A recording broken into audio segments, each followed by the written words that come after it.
1482. 12 ships left Portugal, Lisbon, heading towards this part of the world. The ships were made up of 500 soldiers, 100 artisans, 10 caravans, a host of servants, then a lot of building materials. You know the story. They came to Elmina, met the local chief, Nana Kwame Ansah, asking for a permanent place to stay. Brothers and sisters, here, before the Portuguese under Don Diogo de Azambuja would embark upon this trip, we already knew them. They had always been a constant, a continuous trade between our people and the people of Carthage, Phoenicia, and the Arabs. So the light skin was nothing new to us.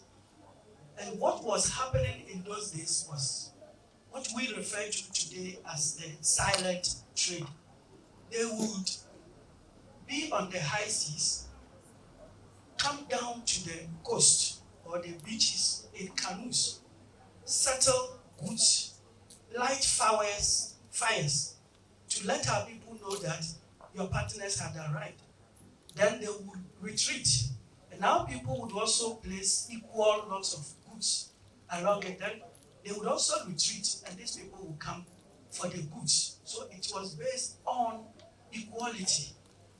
If you continue to find your lot there, nothing placed along it or near it, but just a way of telling you that come and add more. This was what continued until on the day I have mentioned, the Portuguese decided for a permanent stay. Now, this illiterate African chief, more than 600 years ago, knew wisdom, a lot of contemporary wisdom.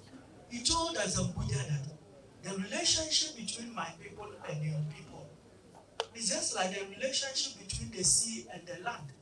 The moment the sea keeps coming and coming and coming and decide not to go back, there will be no land. And then there will be no sea because nobody will be there to name you as the sea. But when the sea comes and rolls back and comes and rolls back, then there is that intercourse between land and sea. And that is the beauty. So don't stay here. Other people also looking at the 12 majestic ships on the sea said, and listen to the philosophy of the African. These white people, they don't have land. They have got their houses on the sea because they have no land. The moment you make a mistake and admit them to your land, look at the wisdom they have got to build those houses on the sea. They will use the same wisdom to drive you away and take your land. This was the wisdom of the Elmina and the Shaman people about 600 years ago.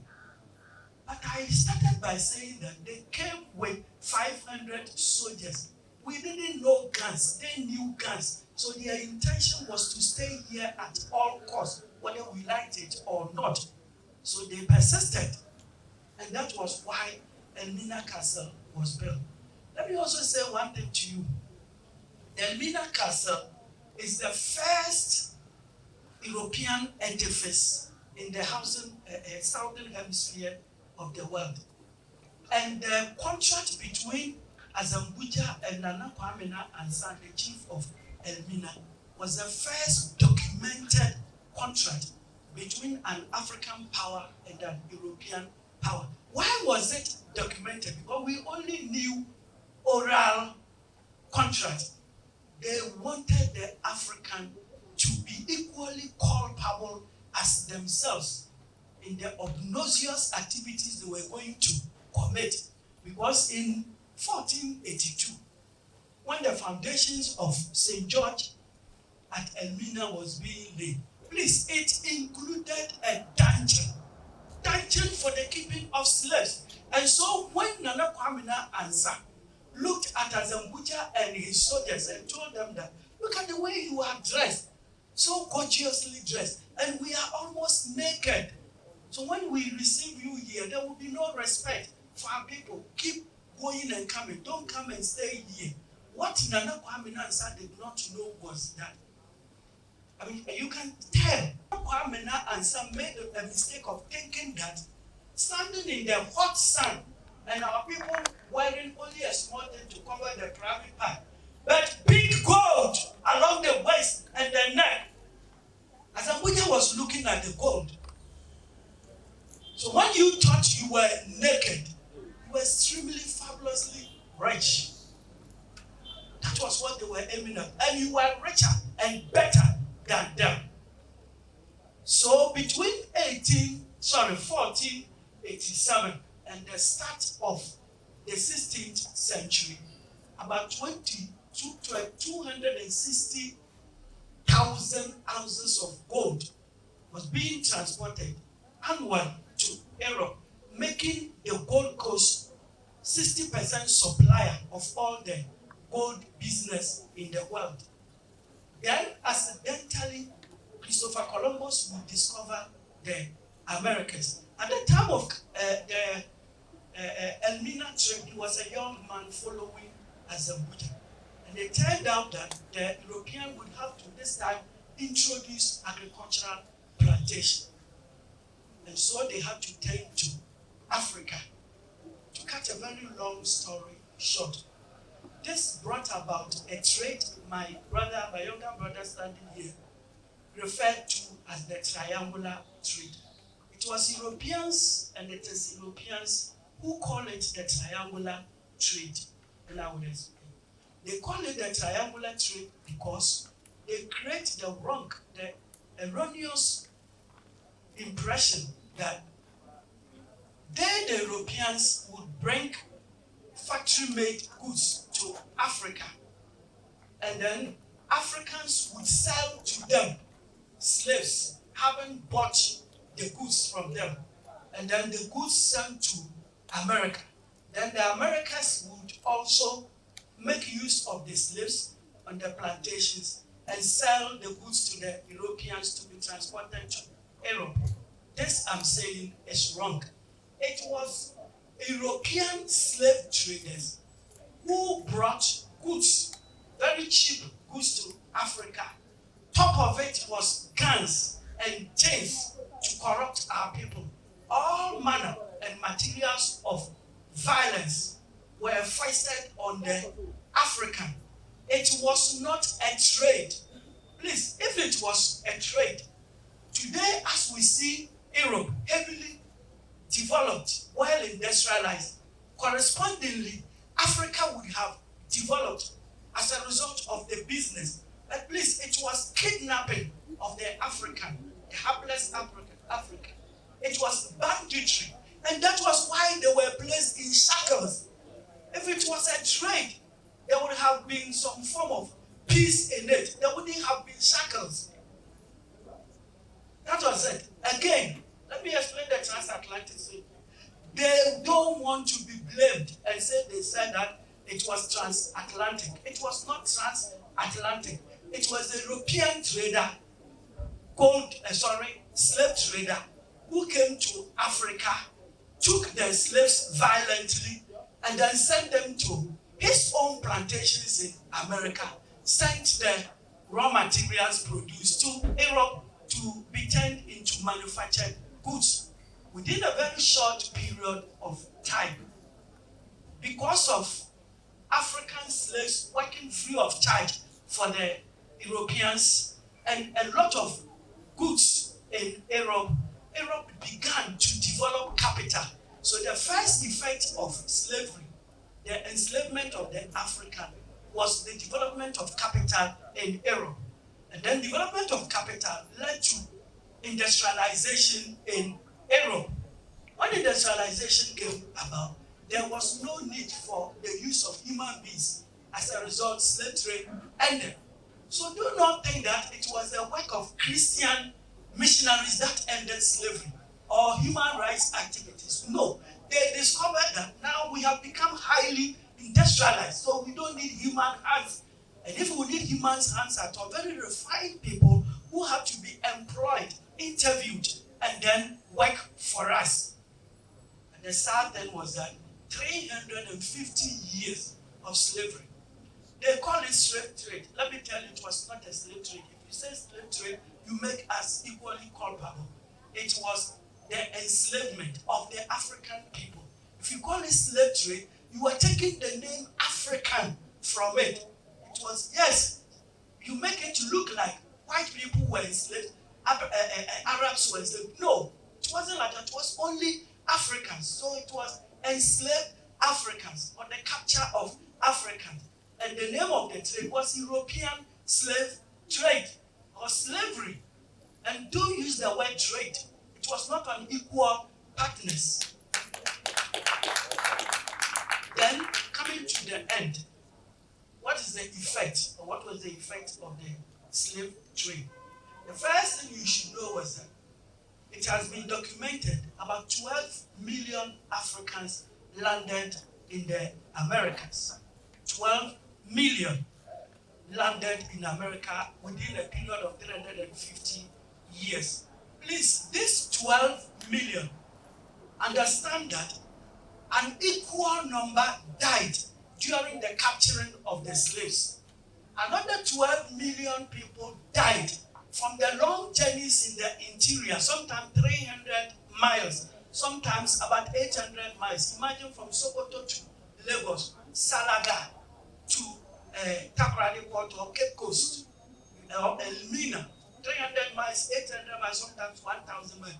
So about 12 million also died.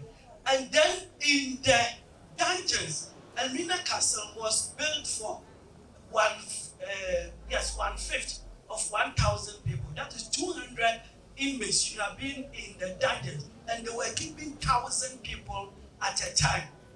Yeah, and the men were always shackled. And there was a staircase leading directly from the chambers of the governor into the female dungeon. So our mothers were raped, continuously raped, but you will be lucky to be raped. Why? When you are consistently raped, it's a very dirty language I am using, but that is our history. The African must be allowed to tell his own story.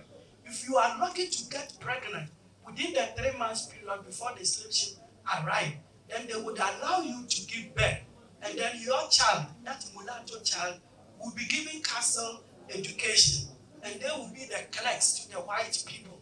That's why we have certain names like, I don't want to mention them, Van der Boy, and whatever. All Van Dyke, all those, and they feel so proud and superior. That's the beginning of your names. That's it. And then the rest, inside the forts and castles, about 12 million will die. Then the survival of the fittest through the doors of no return. And about 3 months' journey, another 12 million will die. And on the journey, many people did not know. The ceiling was so short, because if you'll be able to stand, you will rebel. So the ceiling was short, so you will lie down for a period of 3 months. And you were given just a little food just to survive you. Not much food in the ships. So by the time you get there, so many are already dead. That is what happened to our mothers and fathers who went there. What about those who remained here? It was constant warfare perpetrated by the white people just to be able to get victims to send there. So it led to depopulation in Africa. In fact, for the period of 350 years, Africa's population continued to be stagnant at 100 million. Whereas around the same period, Europe's population moved from 102 million to 275 million. Africa was not growing. Another thing that happened in Africa was that we could not obtain a generation to take over from the earlier generation. What I mean is that if your father is a weaver of this beautiful kente cloth, the slave trade centered on people between the ages of 14 and 28. So I cannot transmit my knowledge to my child because he has been sent into slavery. And it was a period of 350 years. But before they came in, you go there and you see, we knew woodwork, we knew leather work, cotton work, silver work, and gold work. And before they came in, we had empires like Ghana Empire, Mali Empire, Songhai Empire, and Mansa Musa of Mali, at that time before slavery started, had become the richest man in the world. So the African knew his own civilization, but they came to distort it. And what they planted here is the master-servant relationship, that dependency syndrome. Because instead of allowing our people to grow cotton and other products, they stopped everything. Once you grow those things, you will not sell slaves. So what happened was that the African always felt that goods will come from Europe, goods will come from Europe. And to date, many African governments, instead of putting up factories and industries like Dr. Kwame Nkrumah did, we only go for loans and come and spend the money because we believe that we still have to depend on the white man. That is why the Ghana-Suriname relationship comes in very handy. I believe that they will let us know that we need to depend on ourselves. And if there is any enemy we have got, it is not among our people. Well, the only good thing that we had out of this trade, I don't want to call it trade, this is business or